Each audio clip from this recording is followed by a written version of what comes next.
Okay, hi guys, Sean here from Cherished Sawmill.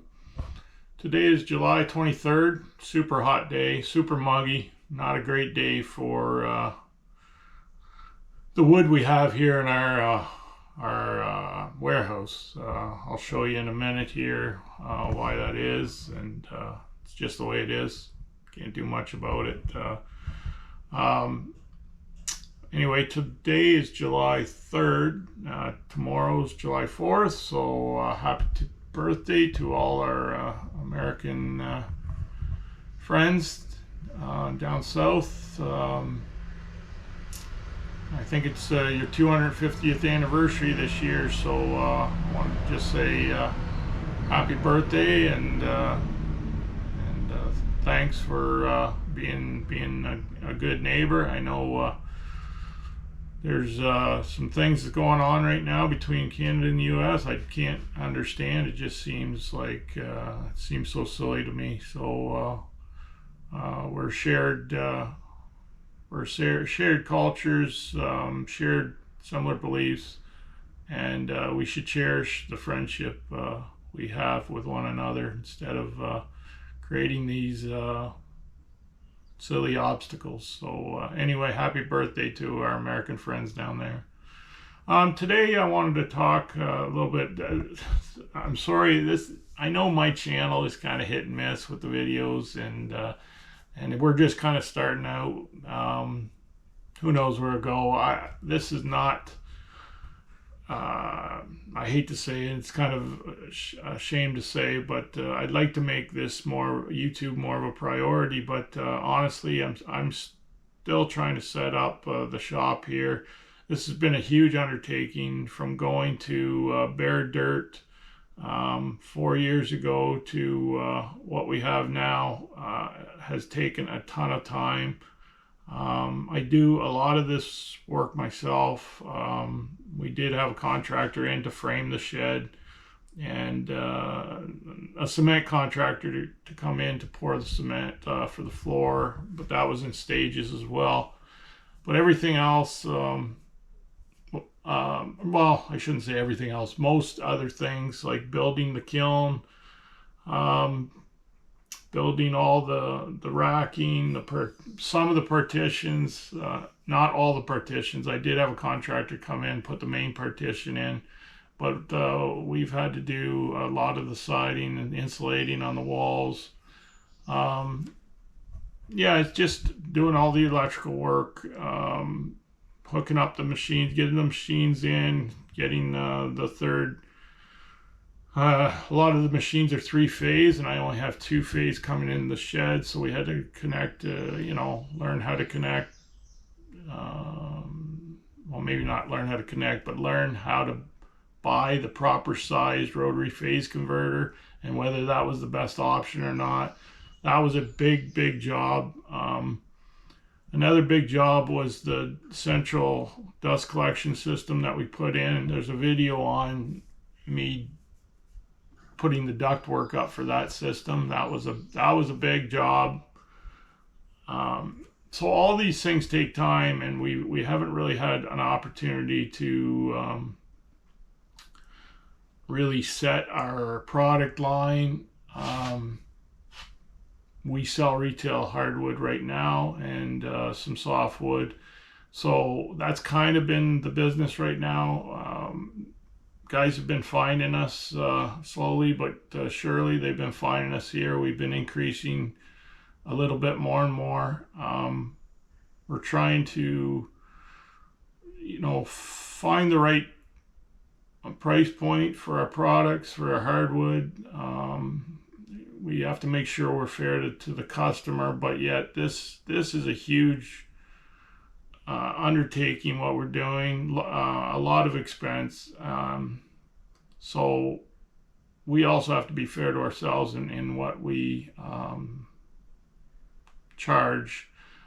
I know this is going to be a slow process in terms of getting our investment back out of this, but we'll see how that goes. But that's so I say all that to say, like, when we're doing YouTube videos, it does take a lot of time to keep the cameras going with batteries and set the cameras up and get certain shots. And I'm just learning to do some of this stuff. So, but you'll notice in my the shed that we've done, like the winter shed, the little build, that we did an initial video, and then we waited quite a while. Well, I guess we did the initial video, and then we did another video like that was fairly close together. Then there was a long gap in time to do the next video, and then now I'm going to show you another video here today where we're at with it. Today's going to be kind of like a mixed bag of topics. I just want to show you a bit of where we're at with the little building inside the shed here. It's our winter building, I guess. That's where we got the heat in the winter. There's still a lot to do on this little building, but we do have the windows and doors in, and we do have the cases of the cabinets in, at least some of the cabinets. But I still have to build the doors and the drawers and the countertops and things like that. But anyway, let's take a walk over there, and I'll show you what we got here. I'm gonna turn you around.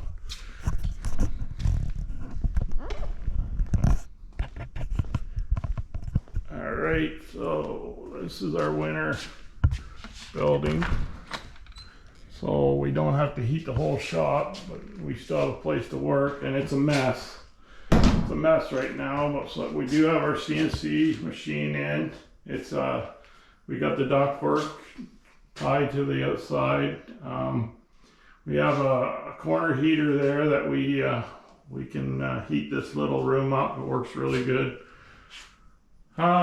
You see there, we're starting to get some of our molder heads ready, and we're starting to figure out what we need for that to run that machine. I just was able to run the machine for the first time last week. So, well, not the first time, but the first actual product through it, I guess. So, there's one little cabinet. This was just a board that we had.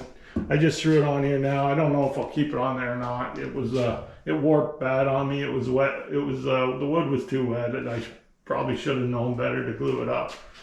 But it did warp on me a bit, but it makes a good utility table. I'll probably keep it on there. There's my dip. There's my dip tank for some of the small projects we do. We got the pipe clamps here this is our glue table. Oops, this is our glue table. Our little laser here that we probably will upgrade at some point, but for now I don't do a lot of laser work, so that's fine for now.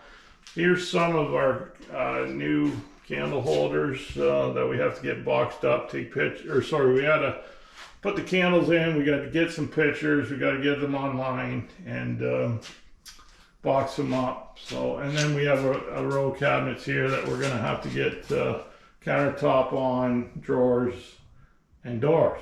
So hopefully I can get some of this on camera for you. I know I'm not doing a good job with keeping up with doing videos, but again, when you're busy, I work out full time as well.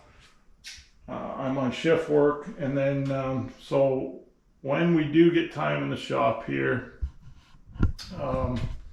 should turn around. I don't know how those guys turn these things around all the time to show them. I got to figure all that out. I'm not a tech guy. I'm not good with this video stuff, so I'm learning. So anyway, I was gonna say, so when the time we get in the shop is limited, and a lot of times we're chasing time. So I like doing this. I like doing the videos because it gives me a chance to give back a little bit. I know I watch a lot of guys, and I pick up small things from other guys online. And so I want to do the same for younger guys coming up, and maybe they have a chance to have an idea of what to do. I know I had a call the other day from a guy down in the States that saw our lumber racks and thought might be a good day or a good way to store some of the live edge slabs. So we had a chat about that. So yeah, just finish up in here. This is our first relief carve we did on the CNC. It was again a guy from YouTube that I kind of just followed. There's some mistakes in it, but it's not anything that you could ever do probably to make a profit on, but it is kind of a neat process if you have any projects that you'd like to do for yourself or for friends. So part of the reason why I started the video off talking about the humidity and how damp it was here is obviously we like to keep our wood down to a reasonable amount of moisture. And I just had a customer in. We took a moisture reading, and I knew these boards were going to be around that 15 to 16% mark. These were all kiln dried lumber. Some of this is my lumber, some of this is lumber that I got from the wholesaler. So, but our readings were identical between the wholesaler's wood and the wood that I dried. So I was good with that. But it's just so hard. You can see how we have we keep our shed open in the summer because it's not insulated well enough we're still going to have the ambient humidity. So we have a cross breeze here with a big door open there, big door open here. And we just are at the mercy of what moisture's in the air. And that's the best we can do. I was talking to a big lumber supplier, I don't know, a couple months ago. I'm gonna flip you around again. And I asked them about the same issue. I said, what do you guys do about your humidity, relative humidity in your showroom here? It was a big showroom. It had lots of wood. And he's like, well, it's a constant battle. We do the best we can. They did have like an insulated shop, but they did have big doors like mine constantly open and shut. And he said, basically we tell our customers that in the summertime when it's hot and humid, expect to have a little higher moisture readings. You may have to take it into the shop, and if you have a dehumidifier or an air conditioner in your shop, you might have to let that wood sit and come down a bit, maybe possibly with a fan on it. Typically, if it's been kiln dried wood, this wood will come down in a workable reading fairly quickly, like quite quickly. If it's not kiln dried wood, you're in for a much longer haul. So typically it doesn't take long for that wood to come back down if it's been kiln dried. So, but it is always a little harder to deal with this when it's this humid and hot out, but it's just the way it is. We get this problem also in the springtime sometimes when we've went from cold weather to really warm weather, and we get a bit of dampness in the shop here. So anyway, this is some of our live edge racks and what we store. We've got shorts upstairs. We've got some charcuterie board stock here with cherry, some charcuterie board, ambrosia maple, beech, more live edge here.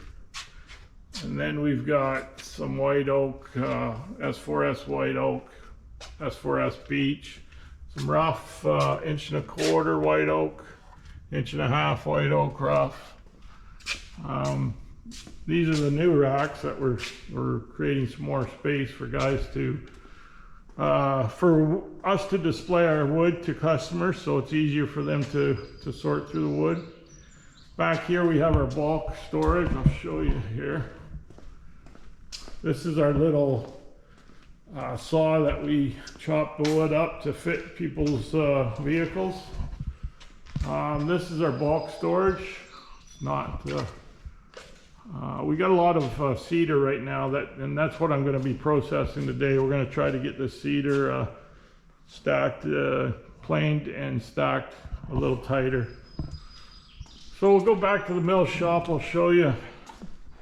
I should have been doing a lot more videos on this four-sided molder, because this was quite a project, I'll tell you.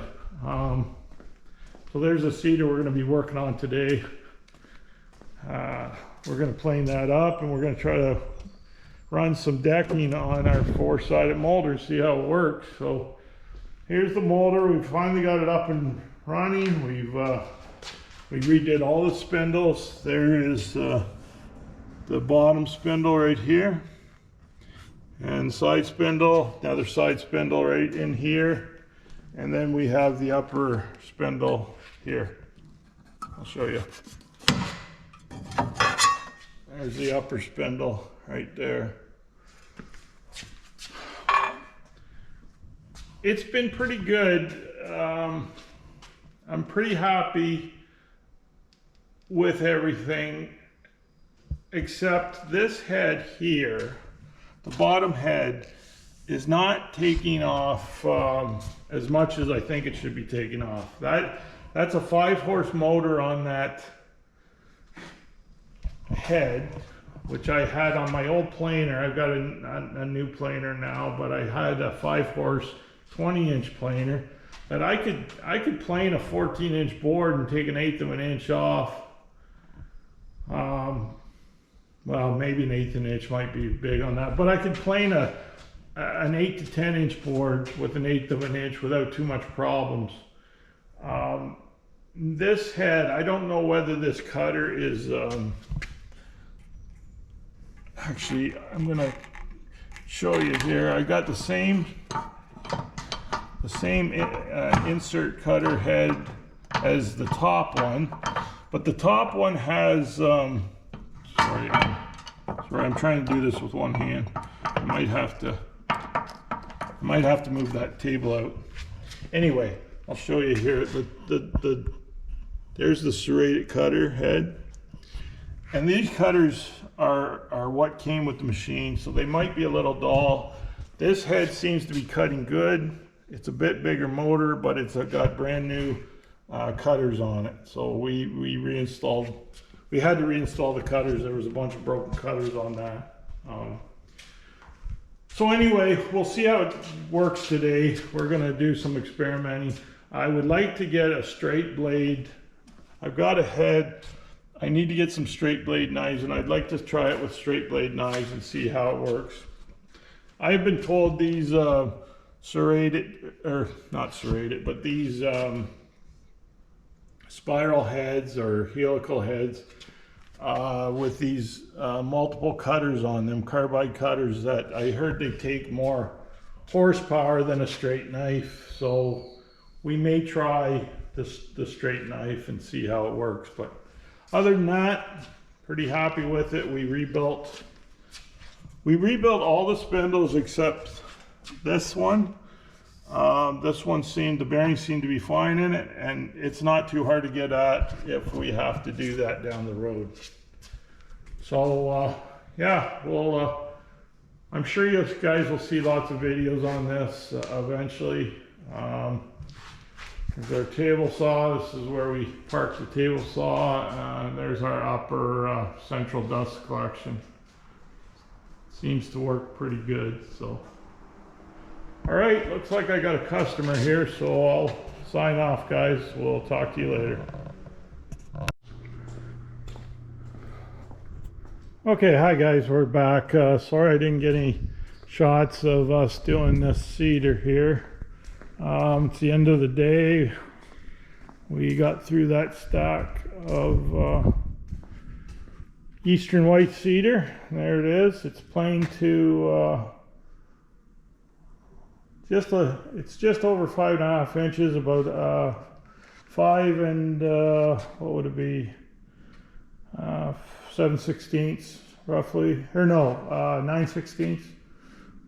So then we'll put it through the molder and we'll make it all 5.5 wide by 1.5 inches thick. So right now it's sitting at 1 3/4, or yeah, 1 3/4. So hopefully we won't have any problem taking 1/8 of an inch off each side on that thing. And then it should make some pretty nice decking. So that's Eastern White Cedar. Here in Ontario, this is what we use often for cedar decks. It's a little lighter than the Eastern Red, or the Red Cedar, Western Red Cedar, but it still makes for a very, very nice deck, nice looking deck. So, all right, guys, I just wanted to close up. We had a customer come there last time we were taping, and then my brother came and helped me process this cedar. So it's so much quicker with 2 people. When you got a guy on each side, it saves a ton of time. I've got some oak there in the morning I got to get put away, some pieces here and there, so we got to clean up the shop tomorrow. And then I'm putting new cutters. I'll show you what I'm doing in here. I took that cutter off, the lower cutter. Those insert carbides were pretty dull, I thought. So this is what we're doing here. We're replacing the carbide cutters on this spiral head cutter here. So hopefully those will come tomorrow or the next week, and we can get this reinstalled and start working on our molder. All right, guys, she's getting on at 6 o'clock. I better get cleaned up and get home. We'll talk to you on the next one.